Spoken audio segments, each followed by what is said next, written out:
Bom, então nós iremos falar nessa parte desse capítulo 4, a parte da instrução dos espíritos.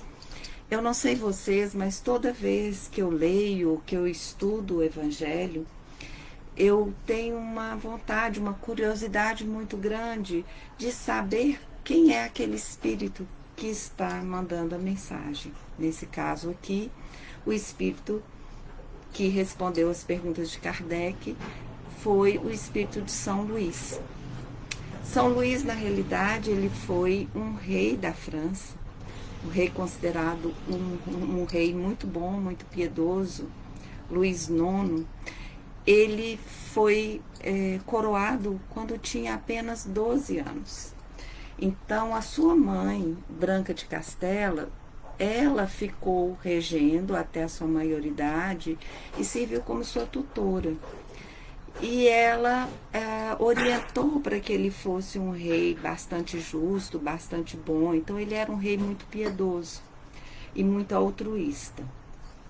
Ele também era muito católico, era um católico fervoroso. Ele participou ativamente das cruzadas. E por causa disso, ele foi canonizado pela Igreja Católica em 1297.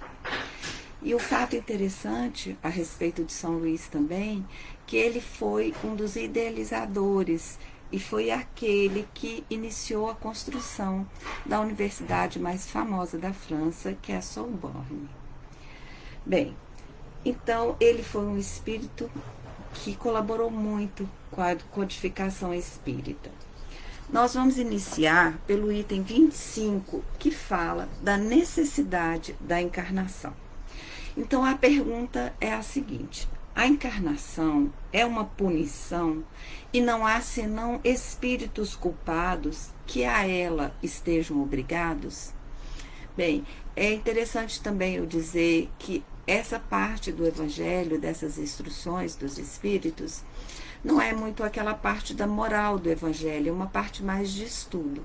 Então, nós vamos fazer aqui hoje juntos um estudo sobre essas questões. E eu vou lançar mão aqui também do Livro dos Espíritos, que vai poder nos ajudar e nos clarear um pouco mais essas questões. Então, a pergunta foi feita e a resposta de São Luís foi o seguinte: a passagem dos espíritos pela vida corporal é necessária para que possam cumprir, com a ajuda de uma ação material, os desígnios cuja execução Deus lhes confiou. Ela é necessária a eles mesmos porque a atividade que são obrigados a desempenhar ajuda o desenvolvimento da inteligência. Vamos aqui entender que nós estamos falando de encarnação e não de reencarnação. A encarnação tem a ver com a vinda do ser espiritual para o mundo da matéria, para o corpo físico. E a reencarnação tem a ver com as vidas sucessivas, com as várias vidas da alma. Então nós poderíamos nos perguntar: por que os seres espirituais precisam encarnar? Já que nós somos seres espirituais, fomos criados no mundo espiritual e ao evoluirmos nós voltaremos para lá. Então, por que um ser espiritual precisa vir para o mundo espiritual? Precisa encarnar. E para a gente entender isso, aí nós vamos para o Livro dos Espíritos, nas questões 132 e 133, onde Kardec trata desse tema. Então, na questão 132, Kardec pergunta aos espíritos: qual o objetivo da encarnação dos espíritos? E aí, os espíritos respondem, uma resposta bastante profunda, que nós vamos refletir um pouco sobre ela aqui. Como ela é extensa e bastante profunda, eu vou ler a resposta dos espíritos para vocês, né, que foi dada a Kardec. Deus lhes impõe a encarnação com o objetivo de fazê-los chegar à perfeição. Para alguns é uma expiação, para outros é missão. Toda vida Todavia, para alcançarem essa perfeição, devem suportar todas as vicissitudes da existência corporal. Nisso é que está a expiação. A encarnação tem também outro objetivo, que é o de colocar o espírito em condições de cumprir sua parte na obra da criação. Para realizá-la, é que em cada mundo ele toma um aparelho em harmonia com a matéria essencial desse mundo, cumprindo daí, daquele ponto de vista, as ordens de Deus, de tal sorte que, concorrendo para a obra geral, ele próprio se adianta. Então, é uma resposta bastante profunda e nós vamos dividi-las em parte. Vamos iniciar pela primeira frase. Nós vamos pegar essa primeira frase que é colocada pelos Espíritos. Deus lhes impõe. Não é estranho isso, né? Pra gente pensar que Deus impõe alguma coisa. Nós sabemos que não existe determinismo, que nós temos o livre-arbítrio, que nos é ensinado pela nossa doutrina, e que Deus é soberanamente bom e justo. Então, esse impõe tem um peso, né, quando a gente olha a primeira vez. Mas aí a gente precisa entender que numa interpretação existe o sentido literal, existe o sentido semântico, que é aquele onde a palavra tem a ver com o contexto, com a conotação. E nós não vamos ver a palavra impor no sentido literal, porque no sentido literal é uma imposição, é um constrangimento. E a gente sabe que Deus não faria isso. Então, dentro do contexto, nós vamos ver que, na realidade, essa imposição é um objetivo, é uma finalidade. E qual seria esse objetivo, essa finalidade? Deus lhes impõe a encarnação com o fim de fazê-los chegar aonde? À perfeição. E por que chegar à perfeição, meus irmãos? Porque nós fomos criados simples e ignorantes. Ignorantes aqui no sentido de pouco conhecimento. E então nós vamos aprendendo, nas sucessivas vidas, nós vamos aprendendo. Aprender leva ao conhecimento. O conhecimento leva à evolução. E a evolução leva à perfeição. Porque nós trazemos em nós, é inato, essa coisa da aprendizagem, é natural. O Criador nos fez assim, o impulso evolutivo está dentro de nós. E aqui a gente se lembra daquela música, que eu me lembro muito da Zezé, que cantava muito nas nossas reuniões presenciais, né, que dizia, um dia todos nós seremos anjos. Realidade pura, meus amigos. Um dia, mesmo que demore milênios, mas um dia todos nós seremos anjos. Daí, a gente pode puxar também a questão 116 do Livro dos Espíritos, que diz o seguinte: há espíritos que permanecerão perpetuamente nas ordens inferiores?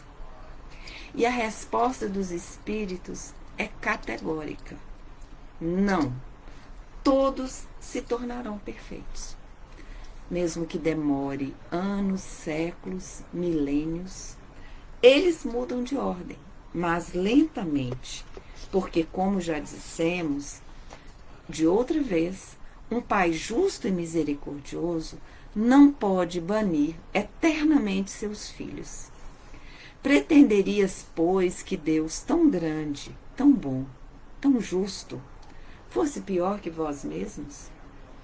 Porque nós, enquanto pais, enquanto mães, nós somos bondosos, nós somos caridosos, nós somos justos. E como é que nós podemos achar que Deus, o Ser Supremo, Deus, o Ser Perfeito, poderia ser menos que a gente? Não é? Então já entendemos aqui que não é uma imposição no sentido literal, né? Mas é uma necessidade para o nosso progresso, porque o nosso destino é a perfeição. E continuando a entender, né, essa resposta da questão 132, ele continua. Para alguns é expiação, para outros é missão. Todavia, para alcançarem essa perfeição, devem suportar todas as vicissitudes da existência corporal. Nisso é que está a expiação. Então aqui nós temos o nosso campo de experiência. Como exercitamos o conhecimento que nós adquirimos? Através das provas, das expiações e das vicissitudes da vida. As provas são nosso teste, como numa escola. Você aprende e faz as avaliações. São os nossos desafios, escolhidos por nós mesmos, é bom lembrar isso, né? Em consonância com a orientação dos nossos guias e mentores. Né? Tudo que nós iremos passar na nossa vida, pelo menos o gênero, o estilo de prova, porque logicamente nós não planejamos todos os detalhes, porque nós temos o livre-arbítrio, mas nós escolhemos o estilo, o tipo, o gênero de prova que nós necessitamos, que nos cabe naquela existência, para que a gente possa melhor aproveitar. Tudo que nos acontece nos faz crescer. Depende do nosso olhar, inclusive o sofrimento. Se nós olharmos com o olhar de seres imortais que nós somos, de seres que estão aqui para o crescimento, e não olharmos as nossas experiências, os nossos desafios com um olhar de punição, nós crescemos. O nosso destino é a evolução, não o sofrimento. Inclusive a gente escuta falar muito, não é? A dor é inevitável, porque nós vivemos num mundo de provas e expiações. Mas o sofrimento é opcional. A expiação já é uma falta mais grave, é uma falta onde nós ou escolhemos ou muitas vezes é totalmente necessária devido aos nossos desequilíbrios e os nossos débitos passados. As características de cada encarnação, sejam elas econômicas, sociais, religiosas, raciais, elas são adequadas ao estágio evolutivo em que nós nos encontramos, tendo sido escolhidas cuidadosamente pelos nossos mentores e guias, visando o nosso melhor aproveitamento. Sejam provas ou expiações, todas as experiências que nós vivemos são lições que nós temos que aprender. Não, eu sempre digo, não existe pecado, não existe punição. O que existe é aprendizado contínuo nesse caminho da evolução que é incessante. Nós também podemos nos perguntar por que nós não podemos progredir enquanto espíritos no mundo espiritual. Né? Várias pessoas já fizeram essa pergunta. E aí nós temos a resposta que foi dada a Kardec na questão 230 do Livro dos Espíritos, onde Kardec perguntou: o espírito progride no estado errante, né, quando ele está desencarnado na erraticidade? E a resposta dos espíritos foi: pode melhorar-se muito, sempre segundo a sua vontade e o seu desejo, mas é na experiência corporal que ele põe em prática as novas ideias que ele adquiriu. Bastante claro, não? No mundo espiritual nós temos a teoria, mas aqui no mundo material nós temos a prática, o laboratório das nossas experiências e das nossas aprendizagens necessárias para o nosso progresso. E agora nós passamos para os limites da encarnação, que é o item 24. E a pergunta foi a seguinte: quais são os limites da encarnação? E antes de ler para vocês a resposta de São Luís, vamos aqui relembrar um tópico básico do ensinamento da doutrina espírita. O homem, ele é constituído de alma, que é o espírito encarnado, o perispírito, o corpo que reveste o espírito tanto de encarnado quanto de desencarnados, e o corpo físico. Então, lembrando isso, vamos para a resposta de São Luís, que foi o seguinte: A encarnação não tem, propriamente falando, limites nitidamente traçados. Se entende por isso o envoltório que constitui o corpo do espírito, já que a materialidade desse envoltório diminui à medida que o espírito purifica. Então, nós podemos separar essa resposta em duas partes. Na primeira parte, ele fala sobre o envoltório que constitui o corpo do espírito, que é o perispírito. Por si só, falar sobre perispírito já daria uma palestra. Mas eu vou tocar aqui numa coisa bem básica e bem simples, que é, quanto mais perto da sua origem, quanto mais o espírito é simples e ignorante, também mais materializado é esse envoltório, é esse perispírito. E o mesmo ocorre com o corpo físico no mundo material. Quanto mais atrasado o mundo, quanto mais inferior for o mundo, mais imperfeitos são os espíritos e, consequentemente, maiores dificuldades e desafios também esses espíritos terão. Na segunda parte, ele diz: conforme o mundo em que é levado a viver, o espírito reveste o invólucro apropriado à natureza desse mundo. Aí nós estamos falando de quê? Estamos falando de evolução. A partir do momento em que o espírito vai evoluindo, seu perispírito vai mudando. Ou seja, vai perdendo a materialidade e vai até atingir o grau de espírito puro. E ele continua, ele diz: o próprio perispírito suporta transformações sucessivas. Ele se eteriza cada vez mais até a depuração completa, que constitui os espíritos puros. Quando um espírito mais evoluído vai encarnar no mundo inferior em missão, ele precisa adequar o seu perispírito aos fluidos daquele mundo, já que o perispírito é sempre constituído dos fluidos do mundo. E ele ainda continua: se considera a encarnação sob o ponto de vista material, como ocorre sobre a Terra, pode-se dizer que ela é limitada aos mundos inferiores. Depende do espírito dela se livrar mais ou menos rapidamente, trabalhando para a sua depuração. Devido a isso, em mundos como o nosso, de provas e expiações, nós estamos sujeitos à lei da encarnação, onde nos é permitido desenvolver, onde é permitido que nós façamos a nossa reforma íntima e dessa forma, graças a Deus, nós possamos corrigir os nossos erros. Ou seja, o espírito só se liberta das encarnações nos mundos inferiores quando consegue atingir uma evolução, onde ele não tem mais que aprender com as experiências que existem nesses mundos inferiores. Então, na realidade, meus amigos, nós temos aqui traçado por São Luís para nós uma rota para a evolução, né? E que seria essa rota?